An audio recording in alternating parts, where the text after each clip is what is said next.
Okay, this is a Badger 360 airbrush, and it has two modes here. Allows you to use it as a gravity feed airbrush and also be able to twist it down and put siphon in the paint from underneath. So that's what I'm going to do. And this is also a dual action airbrush, and I'll show you how that works. So let me go ahead and attach my paint. I'm just going to put it in like that. Twist it in, make sure it's good and tight. Alright, now this lever here on a single action airbrush, you just adjust the air pressure, okay? Alright, by press, by how far you press it down, you get more air going through. With the dual action, you control the amount of air by pushing this button down, and you also control the amount of paint and how wide a pattern is by pulling this back and forth like that. Because what it's doing is actually pulling the pin back and allowing it to spray a wider pattern. So let me show you here.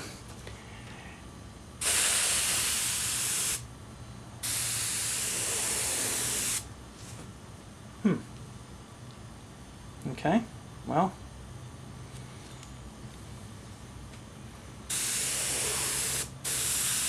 Ah, there you go. Was not enough. Okay, I pull it back.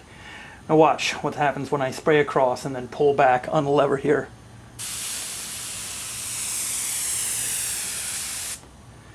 Well, it kind of cuts off, but you can kind of see how with the lever all the way forward, it gives us finer spray pattern. When the lever all the way back, it kind of widens it up. Let me try it again. This is something I need to get a bit of a touch of, because this is kind of different for me. Right now I've got nothing coming through. Let me pull back a little bit. There.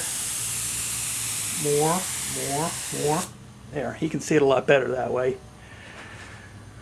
So as I was pulling the lever back, I was getting more and more paint to come out. So that's how you can control the amount of paint and basically get more control over what you're doing.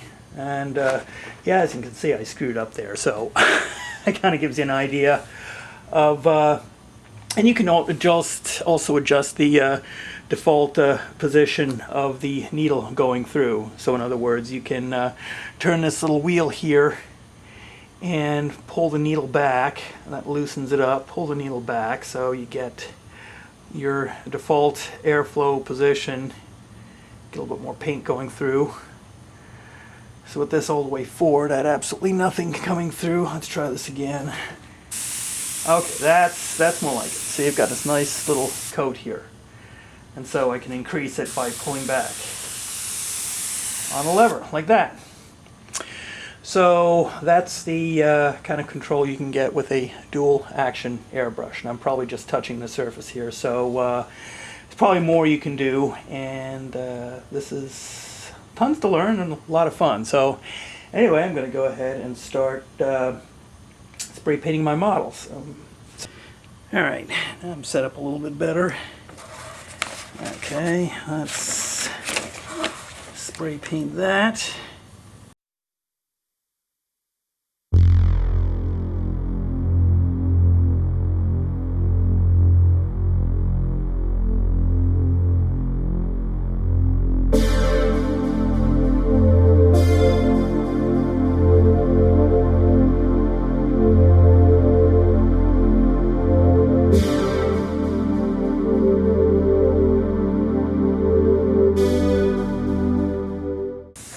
Go a little bit more.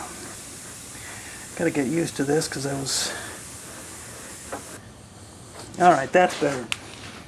Okay, I see what I was doing now. I wasn't pulling back in this lever enough, so I wasn't getting quite enough paint, and I was kind of wondering what was going on. So this is... dual action is a little bit different.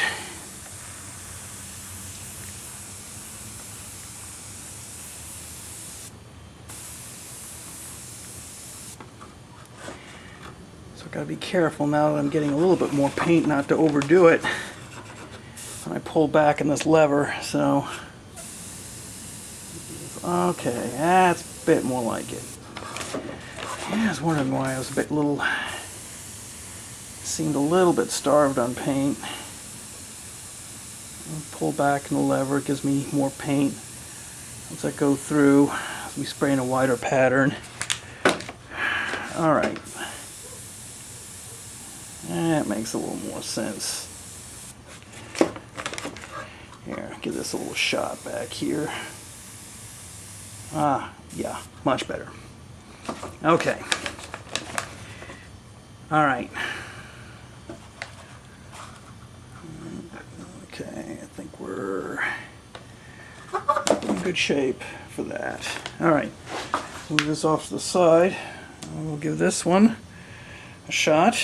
That's going to be a little bit harder to see because, let me do this one here.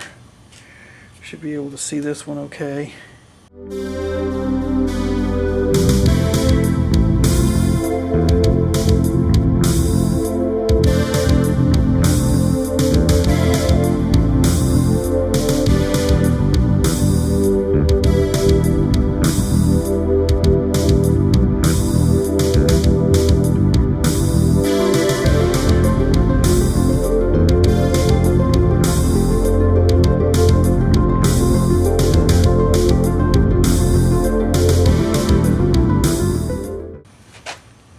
Alright, now I'll need to change up paint and start getting the silos ready to paint, so I'll take a little break here. Alright, here's the next set of victims here, the actual elevators themselves. I think it'd be called part of the elevator part of it, so like I said before, I'm going to paint this. It's a mixture of old and new concrete colors, kind of to give it an in-between look. And I just wanted this part of the ADM grain elevator to be unpainted. I mean, basically just raw concrete, just to give it a little variety. So here we go.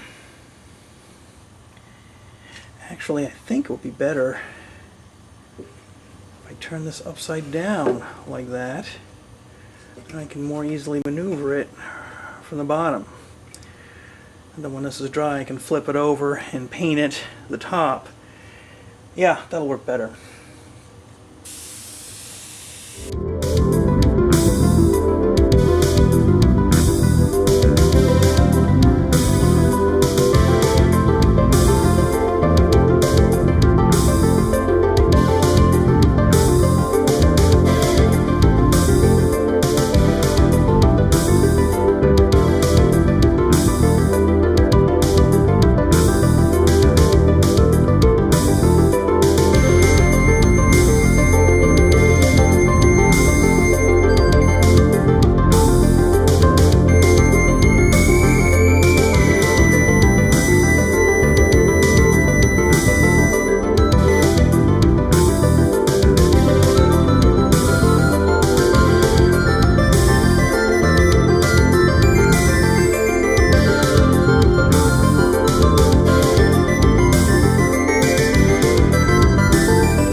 Flip this thing over.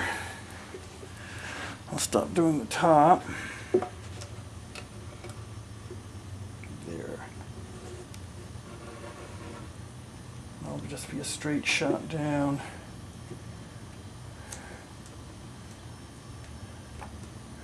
Like that. Okay. Give it a little touch up here. But yeah, the top will be pretty simple. Yeah.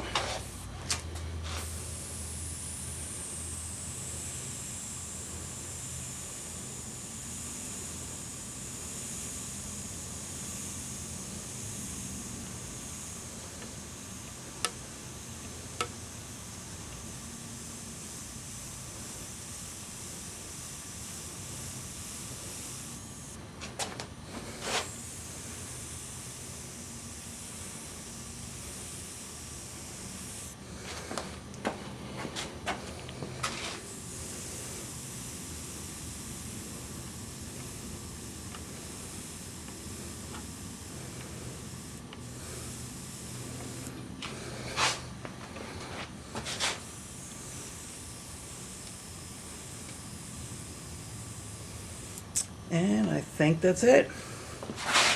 That's all for this part. I'll bring this stuff in and show you how it looks assembled. I'll probably take you through that too, so speed it up so you're not don't have to wait 5 billion years. So, oops, I think I actually run out of propellant now, and I'm just almost out of tape too. So this is a convenient place to stop.